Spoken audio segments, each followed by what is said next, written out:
Já está disponível o livro As Doutrinas do Inferno e Suas Manipulações Dentro das Igrejas. Adquira hoje mesmo.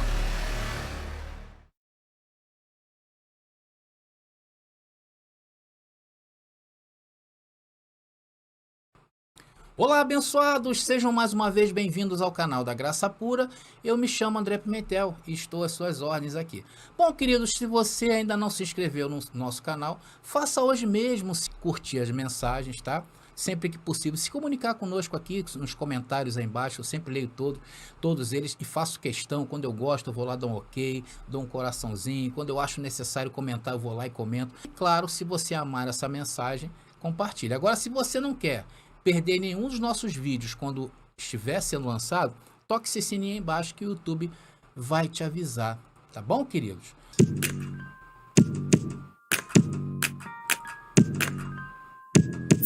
Vamos então entrar de cheio nesse tema de hoje. Nós vamos abrir agora uma porção, várias porções, né, do Evangelho do Reino, do Evangelho Eterno, ou Evangelho da Graça, como queiram. Vamos abrir em Romanos, capítulo 8, versículo 3. Romanos, capítulo 8, versículo 3. E esse aqui é o nosso start de hoje. Está escrito ali, olha. Porquanto o que era impossível à lei, visto como estava enferma pela carne, Deus enviando seu Filho em semelhança de carne, ou da carne do pecado, pelo pecado condenou o pecado na carne. Interessante esse versículo, né? Então, atente-se a isto, queridos. Deus, ali eu até botei em letras maiúsculas, né? Deus enviando o seu Filho em semelhança da carne de pecado. Aqui está falando de quem? Está falando de Jesus de Nazaré. Então Jesus de Nazaré tinha um corpo também parecido com o nosso, igual ao nosso. Mas depois que ele ressuscita, ele se faz o quê? O Espírito vivificante.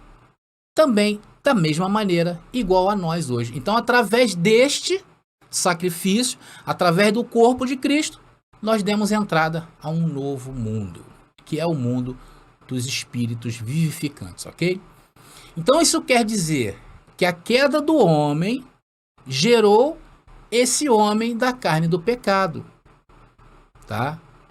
A carne, conforme diz aí o texto, a carne do pecado foi gerada por um só homem, diz a palavra, né? E isso atingiu a todos. E também da mesma maneira atingiu a todos na morte de Jesus de Nazaré. Ali gerou o Espírito vivificante, que também atingiu a todos que nasceriam a partir desse evento, ou seja, do evento da cruz e da ressurreição de Cristo. Então classificamos dois eventos que atingiu a todos, e hoje, através do Evangelho da Graça, anota isso aí, amados, através do Evangelho da Graça, foi o que? Nos revelado que temos essa dualidade, o carnal e o espiritual. Foi através de quê? Do Evangelho da Graça. Não foi através da lei. Não foi através depois que acabou o Evangelho da Graça. Foi no Evangelho da Graça. E isto Deus não havia revelado a ninguém antes, certo? Mas então, como você sabia disso? Como é que você sabia disso? Era porque a ti ele te revelou. Vocês estão vendo como vocês são importantes? A que ponto Deus chegou com vocês de revelar o Evangelho da Graça? Agora, vamos trazer evidências bíblicas disso que eu estou falando, porque senão vira o quê? Falácia. Vamos então abrir aí na primeira carta de Paulo aos Coríntios, capítulo 15, começando no verso 45. Primeira carta de Paulo aos Coríntios, capítulo 15, a partir do verso 45. Vamos ler. E diz: assim também está escrito: foi feito o primeiro homem, Adão, alma vivente, e o último Adão, espírito vivificante. Então aí está comprovado o que eu estou falando com vocês. O carnal e o espiritual está aí identificado. Paulo trata de primeiro Adão e último Adão. Alma vivente ao primeiro Adão e o último Adão, espírito vivificante. Sendo que o verso não termina aí, tá? O entendimento continua. E vamos ver Paulo dizendo que da mesma maneira que trazemos a imagem do terrenal, temos que trazer a imagem do celestial. Agora eu te faço uma pergunta. Como trazer a imagem do celestial? Será que você ousaria me dizer como trazer a imagem do celestial? Eu só conheço um jeito, que é pelo Evangelho da Graça. Você concorda comigo, querido? Agora, se você acha que há outro meio ou outros meios, outros modos de trazer a imagem do celestial, coloca aí no chat o outro modo que você acha que é. Ou melhor, se você conhece outros métodos que não sejam o Evangelho da Graça, deixa aí nos comentários. Eu creio que se você conhece essa outra fórmula, que não seja o Evangelho da Graça, de trazer essa imagem do celestial, isso viraria uma falácia. Por quê? Porque você não vai encontrar apoio bíblico. E se você está sem apoio bíblico, meu irmão, você está prestes a naufragar na fé. Então, se está sem apoio bíblico, poderá dizer sim que o Evangelho da Graça acabou. Se você não tem mais o respaldo bíblico, você pode dizer que o Evangelho acabou. Vamos continuar lendo, né, o Evangelho aí da Graça e como Paulo fala que nós temos que trazer a imagem do celestial que se encontra em 1 Coríntios, né, primeira carta, é simplesmente a continuação aí agora dos versos 46 ao 49, que diz: Mas o espiritual não é o primeiro, senão o animal, depois o espiritual. Preste bem atenção nessa primeira frase aí, queridos. Paulo aqui fala da urgência. Então ele acaba de dizer que o terrenal terá prioridade sobre o espiritual. E eu já venho maturando esse conhecimento há alguns temas atrás. Os abençoados que nos acompanham sabem disso que eu tenho falado, que a carne ela tem primazia sobre o espírito. Eu até dei exemplos de compra. Você não vai comprar e dizer que você é um espírito perfeito. Você não vai em um supermercado e dizer para o caixa que você é um celestial, você está em reino celestial. Você não vai passar com a tua compra. E se você não passar com a tua compra, você vai morrer de fome. Mesmo sendo totalmente espiritual, conforme você diz que é. E é de fato. Então a primazia, ela é do natural, do terrenal. Continuando. O primeiro homem é da terra, terrenal. O segundo homem, que é o Senhor, é do céu. Qual o terrenal, tais também os terrenais. E qual o celestial, tais também os celestiais. Agora, Paulo fala aqui de um dom de separar o espiritual do terrenal, do carnal do homem celestial. E assim, agora Paulo fala, e assim, como trouxemos a imagem do terrenal, traremos também a imagem do celestial. Novamente eu te pergunto, como você vai trazer a imagem do celestial se você tem a primazia do carnal? Aí o Evangelho da Graça entra. Eu não conheço outro método. E Paulo diz que nós temos que trazer, da mesma forma que trazemos a imagem do terrenal, também temos que trazer a imagem do celestial. Vocês estão entendendo, amados? Então eu acabei de mostrar para vocês evidências disso que eu estou falando. Agora temos evidências que precisávamos para provar que existe sim esses dois homens. E se a ti não foi te dado o poder de conhecer o espiritual, se a ti não foi te dado o poder de conhecer esse espiritual, você está em prisão. É só olhar para o sistema religioso. Por exemplo, lá, eles só conhecem o quê? O primeiro homem, o carnal. Por quê?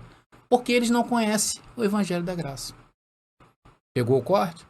Então, quem não conhece o Evangelho da Graça só pode andar na carne, que é andar no animal, que é andar no natural, no terreno e diabólico.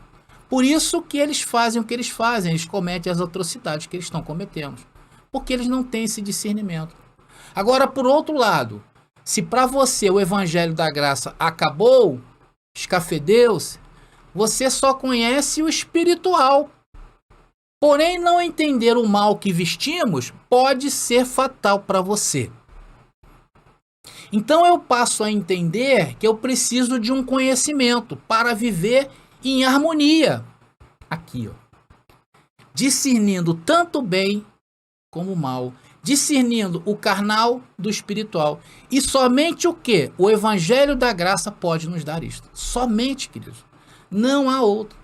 Veja o que Paulo escreveu Porque, amados, se eu não provar isso que eu estou falando, eu vou estar falando falácias. Então abra aí, Hebreus capítulo 4, versículo 12. Hebreus capítulo 4, versículo 12. E diz ali, olha: porque a palavra de Deus é viva e eficaz. O que é a palavra de Deus para nós nos dias de hoje? O que é? É Deuteronômio? É Apocalipse? É Gênesis? Claro que não é, né, queridos? Olha, eu não estou desdenhando da Bíblia, tá bom? Eu estou trazendo a luz dela sobre ela. O que eu quero dizer é que não podemos pegar costumes, dogmas, doutrinas de um tempo que já passou, ou seja, a Bíblia para nós hoje tem uma entrada. E não é nenhum desses livros. A entrada para entendermos a Bíblia está onde? Nas 14 epístolas de Paulo. Só que isso também é uma revelação. Então, se não é essa revelação que é do Evangelho da Graça, nós não vamos ser revelados. E quando você fala que o Evangelho da Graça acabou, aí, meu amigo, ferrou tudo, né? Vamos continuar aqui. Porque a palavra de Deus é viva e eficaz e mais penetrante. Ela não é uma espada.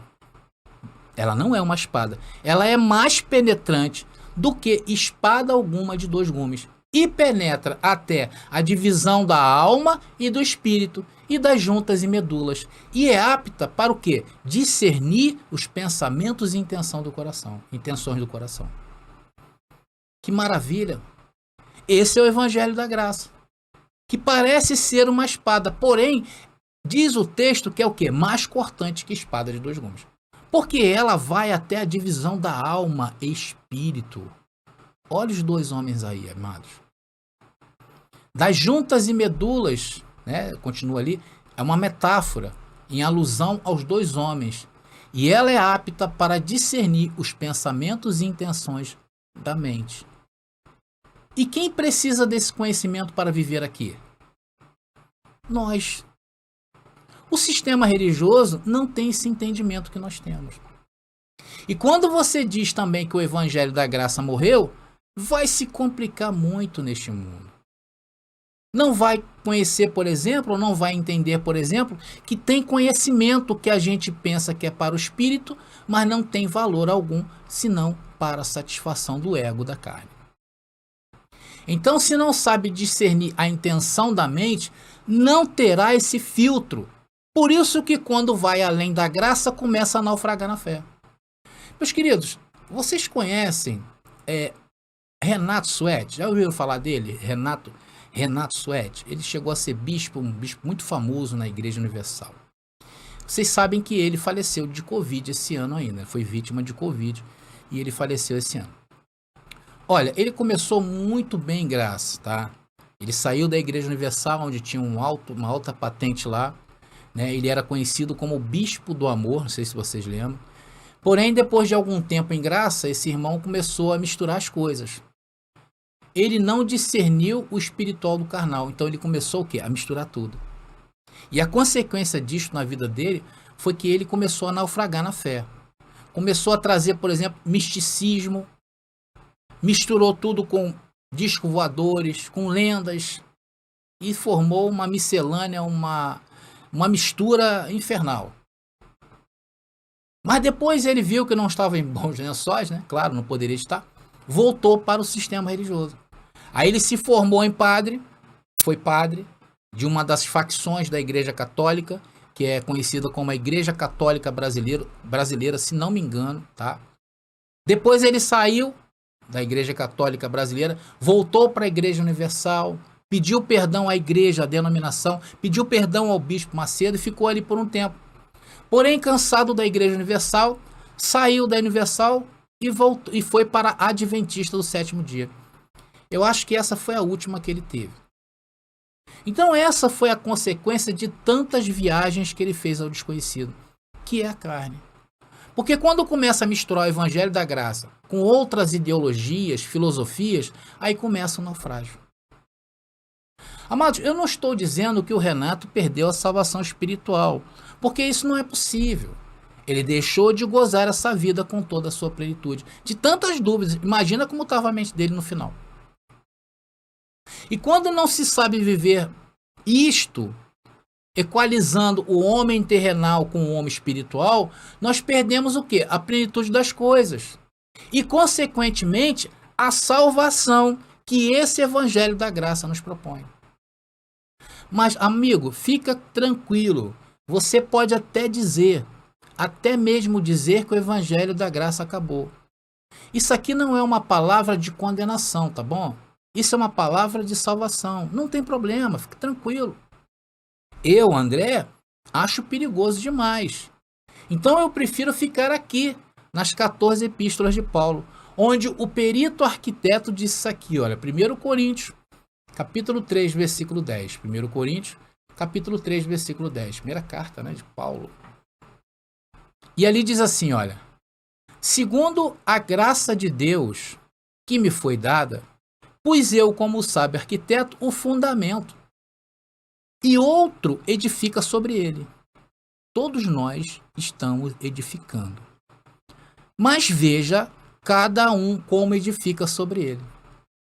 Então, cada um de nós, Paulo alerta que devemos o quê? Fazer observações como estamos edificando sobre esse fundamento. Eu prefiro ficar no conselho de Paulo, porque se eu digo que acabou, eu fico sem conselho, sem fundamento. Versículo 11, vamos continuar nesse entendimento. Agora o versículo 11, que diz, porque ninguém pode pôr outro fundamento além do que já está posto, o qual é Jesus Cristo. Então Paulo fala primeiro da graça que foi dada a ele, depois ele fala de Jesus e este ressuscitado, que é o Espírito vivificante, e agora veja que coisa interessante que Paulo diz. Primeiro ele disse que outro vem e edifica sobre o Evangelho da Graça. Isso quer dizer que todos nós estamos edificando algo. Atenção nisso, atenção nesse corte. Estamos edificando algo. Depois, continuando no verso 12, ele nos traz aqui esse entendimento. Verso 12 diz, e se alguém, sobre este fundamento, todos nós estamos edificando algo, formar um edifício de ouro, prata, pedras preciosas, madeira, feno, palha. Amados, quantas medidas você vê aí? Ou quantas edificações é possível fazer em cima desse fundamento? 6, não é verdade? Sendo que essa obra aqui, queridos, não é obra da lei, esquece disso. Isso é um conhecimento. Então, há 5 níveis de conhecimento, né? Há 6 níveis de conhecimento que Paulo mostra ali. Que todo aquele que edifica sobre o Evangelho da Graça, o fundamento, são 6 níveis. O sistema religioso que nós conhecemos, eles estão aí em obras, né? Eles estão em obras separadas. Eles estão em obras da lei. Por isso estão separados dessa tão grande salvação. Então estes não estão aptos nem a chegar até aqui. Ou seja, tudo o que fazem e constrói é madeira, feno e palha. E também aqui estamos nós, que cremos que o Evangelho da Graça é o que nos salva. Sim ou não? Se nós negligenciarmos tão grande salvação, o que vai ser de nós? E aqui também estão aqueles que avançam além do Evangelho da Graça. E todos eles estão edificando algo dentre esses 6 níveis de conhecimento. Agora vamos ver a continuação em verso 13. O verso 13 diz, a obra de cada um se manifestará. Na verdade, o dia a declarará, porque pelo fogo será descoberta. E o fogo, o que diz? Provará a obra, qual seja a obra de cada um. Amados, Paulo foi o único que escreveu a mente de Cristo. Paulo foi o único que escreveu o homem espiritual, no qual devemos trazer a essa vida. Olha só que interessante, Paulo escreveu a mente de Cristo. A mente de Cristo repousou nele para escrever os mistérios Ele escreveu os mistérios. E depois, esse mistério, ele ficou o quê? Parado. Ele ficou o quê? Ancorado por 2000 anos. E estes 2000 anos que se abateu sobre a terra, trouxe o quê? O oculto. Porque a treva é a falta de sabedoria, a falta de conhecimento, no caso, a falta de conhecimento do próprio evangelho. Então, esse oculto que estava em trevas, que era o sistema religioso, mas quis Deus ativar de novo a sua mente em nós, para que nós entendêssemos o quê? Essa verdade. Ou seja, trazer luz àquilo que já estava escrito. Trazer luz à mente de Cristo. Então, nesses dias, só foi possível ser ativada a mente de Cristo porque fomos expostos ao Evangelho da Graça. Consequentemente, quem não está no Evangelho da Graça está apagado. Consequentemente, quem acha que o Evangelho da Graça acabou, não tem mais essa luz. Por isso que nós estamos o quê? Destapando o oculto nas trevas, que é o sistema religioso. E também temos visto experiências de pessoas que foram além do Evangelho da Graça, como eu acabei de relatar do caso do Renato Suede. Então, isso também é uma forma de aclarar o oculto nas trevas. Por isso que a pregação não é minha, porque eu não tenho condições de revelar isso. E até então, ninguém sabia disto, pois foram tantas revelações, não é verdade? Nós não fomos revelados tantas coisas, e fomos revelados pelo quê? Pelo Evangelho da Graça. O que o Evangelho da Graça nos trouxe? Saber que não existe mais pecado. É ou não é uma revelação tremenda? Saber que no mundo não há mais pecado. Isso pode te salvar, sabia disso? Isso te salva. Isso não quer dizer que a sua carne se converterá. Nunca ela vai se converter, porque ela não se converte. Isso te salva porque sabes que não é essa carne de debilidade. Eu não estou falando aqui, amados, de isenções daquilo que se faça na carne. Não existe isso, porque Cristo deixou bem claro. Tudo que o homem plantar, esse colherá. De Deus não se zomba. Inclusive ele falou isso. Mas o fato em saber que vives nesta carne, mas tem um espírito por dentro que está perfeito, sem pecado, é inabalável, e isso é salvação. E isso veio da onde? Do Evangelho da Graça. E manter estas coisas vivas te salva. Por isso voltemos sempre às mesmas coisas. Está entendendo? Outra coisa, saber que o diabo não é um ser espiritual, e sim um adjetivo de tudo que se opõe a Deus, isso te salvou ou não? Isso te salva. Quantas ameaças caíram por terra em nossas vidas quando nos foi aclarado que o diabo é um adjetivo? Quantas? E nós conhecemos isso através do quê? Do Evangelho da Graça. Daquele que escreveu a mente de Cristo, o apóstolo Paulo. O apóstolo Paulo é nosso apóstolo? Claro que não. Ele foi o apóstolo para um tempo, para um determinado tempo. O apóstolo Paulo trouxe rudimentos, ou fez rudimentos? Fez. Está escrito. Isso serve para nós? Serve. De exemplos para não fazer. Então, a respeito do diabo, o diabo passou a ser, quando nos foi descoberto isso, passou a ser o que ele sempre foi. Antes estava na lei de Moisés, porque a carne inflamada não conseguia cumprir a lei. Por isso que Hebreus 2,14 diz que Cristo destruiu o que tinha esse império, a lei de Moisés, isto é, o diabo. Porque ela foi feita o quê? Para a carne, para a alma vivente. Nesse período era necessário se cumprir a lei das obras, faça ou não faça, porque era o único meio de contato do homem com Deus, porque o espírito estava morto. Hoje, essa oposição continua na nossa carne. E se você se afasta do Evangelho da Graça, ou não conhece o Evangelho da Graça, vives por carne. Por isso que morremos na carne, na morte de Jesus. Toda a carne na morte de Jesus morreu. Mas isso é um conhecimento, e você precisa saber disso. Mas você soube disso como? Através do Evangelho da Graça. E isso serve o quê? Para que as coisas que o corpo produza não seja um empecilho para você conhecer a verdade. Outro dia o irmão falou comigo, irmão, eu ainda sou viciado em cigarro, e isso tem me atrapalhado, porque me acusa. Por quê? Eu falei, por quê, abençoado? Quem te acusa? O Evangelho da Graça não tem isto. Cuida desse problema aí, porque isso vai acabar te matando. Mas isso não pode ser um fator de te condenar ou te afastar de Deus. Não é. Eu mesmo, amados, cansei de colocar a culpa em um adjetivo. Eu botava tudo que acontecia na minha vida, eu botava a culpa no diabo. E nunca assumia as minhas culpas. Era um hipócrita. Eu não sabia que esse adjetivo sempre apontava para a minha carne. E essa revelação, quando eu recebi, quando o Senhor me aclarou o Evangelho da Graça, me salvou. Então a minha luta era para um ser espiritual. No meu entendimento no sistema, essa luta era para um ser espiritual que não existia. E eu não via o verdadeiro inimigo, que era a minha carne.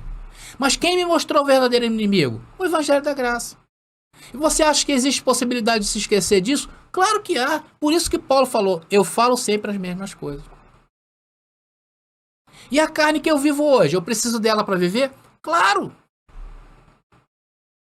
Então o Evangelho da Graça é essa ciência que nos ajuda a viver essa dualidade. E trazer o espiritual. Esse é o lance, esse é o corte. Porque quando eu falo que estou perfeito, completo, santificado, quando eu digo que nada me falta, eu estou falando sobre um conhecimento. Quando eu digo que eu não preciso tomar ceia, que não ando em jejuns por aí, nem preciso que ninguém coloque a mão na minha cabeça para orar, não ando em vigílias, em cultos de vitória, não me confesso com padres. Eu estou falando o quê? De um conhecimento. E que conhecimento é esse? A graça de Deus. E eu posso esquecer disso? Posso. Dei o exemplo ainda há pouco. Eu posso dizer que eu não preciso mais desse evangelho agora? Claro que não. Claro que eu preciso dele. Porque a carne sempre vai se levantar. E essa carne tem prioridade. Foi isso que Paulo falou lá? Amados, ninguém chega para um juiz na terra, que humanamente falando, em um tribunal, e diz assim, foi o diabo que entrou e me bagunçou. Ninguém se justifica em um tribunal, em um julgamento, dizendo que o diabo entrou e é um ser espiritual. Ou que diz para um juiz que não pode ser condenado porque vive na cidade celestial. Ninguém faz isso. Se falar isso, aumenta a pena, tá? Em casos de condenação. Agora, saber que, independentemente da condenação humana, tu continua seguindo em triunfo, isso sim vai te ajudar. Isso sim vai te salvar. Amados, mostrem esse vídeo lá, pastor que está preso, por favor. Somente o Evangelho da Graça pode tratar com a tua carne, porque ela tem que manifestar o espiritual. Tá entendendo?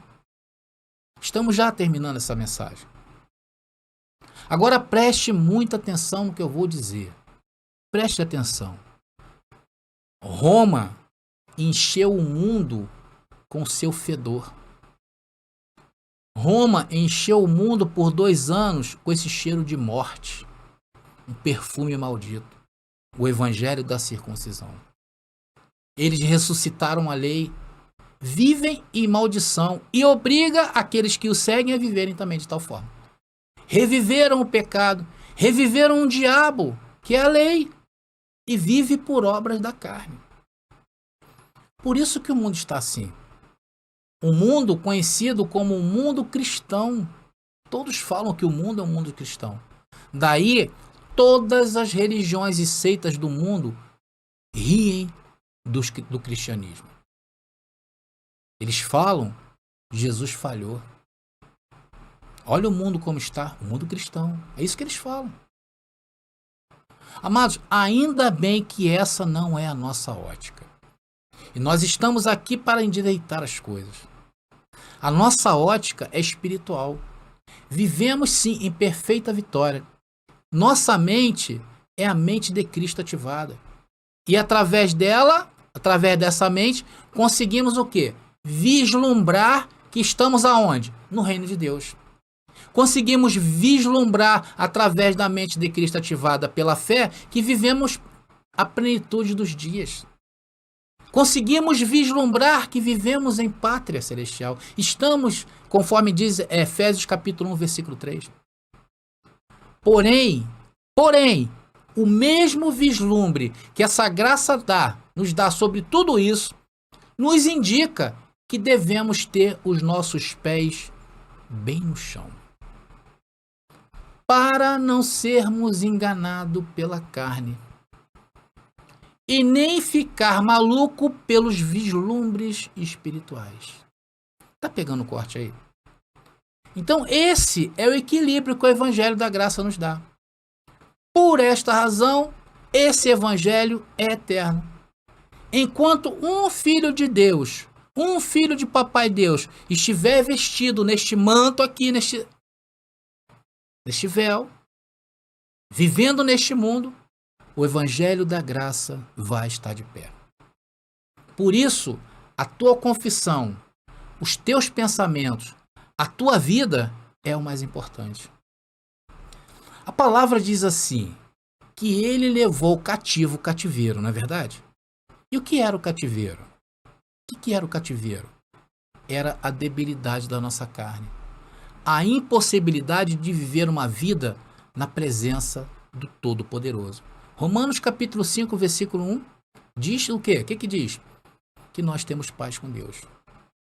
Então, esse cativeiro foi levado cativo. Porque através da sua morte, a morte de Jesus, condenou o pecado na carne. Por isso que carne e sangue não herdam o reino de Deus. Aquele que está em Cristo é uma nova criação. Se o mundo está cheirando mal por causa do esgoto que saiu de Roma, hoje a nossa funcionalidade neste mundo é espalhar o bom perfume de Cristo. E saber lidar com a nossa carne é fundamental para que essa palavra tenha boa aceitação. Isso é manifestar o espiritual. E só faremos isto através do Evangelho da Graça. No dia em que o mundo descobrir aquilo que Cristo fez por eles, esse mundo, as coisas que nós vemos neste mundo, se acabam. E aí sim, vem a nova criação formada pelo Evangelho da Graça, que eu chamo de super-raça, que são os nossos filhos. Amados, eu tinha muito mais a dizer-vos, mas, por enquanto, creio que até aqui já é suficiente para nos encher de esperança. Bom, amados, então eu vou ficando por aqui. Se você não entendeu essa mensagem, veja, reveja e veja de novo, porque você vai entender muito mais do teor. E em breve eu vou trazer mais mensagens desse teor para que nós fincamos mais ainda ao nosso ensino, o nosso conhecimento no Evangelho da Verdade. Ok, amados? Graça e paz aí para vocês e até a próxima mensagem. Já está disponível o livro As Doutrinas do Inferno e Suas Manipulações Dentro das Igrejas. Adquira hoje mesmo.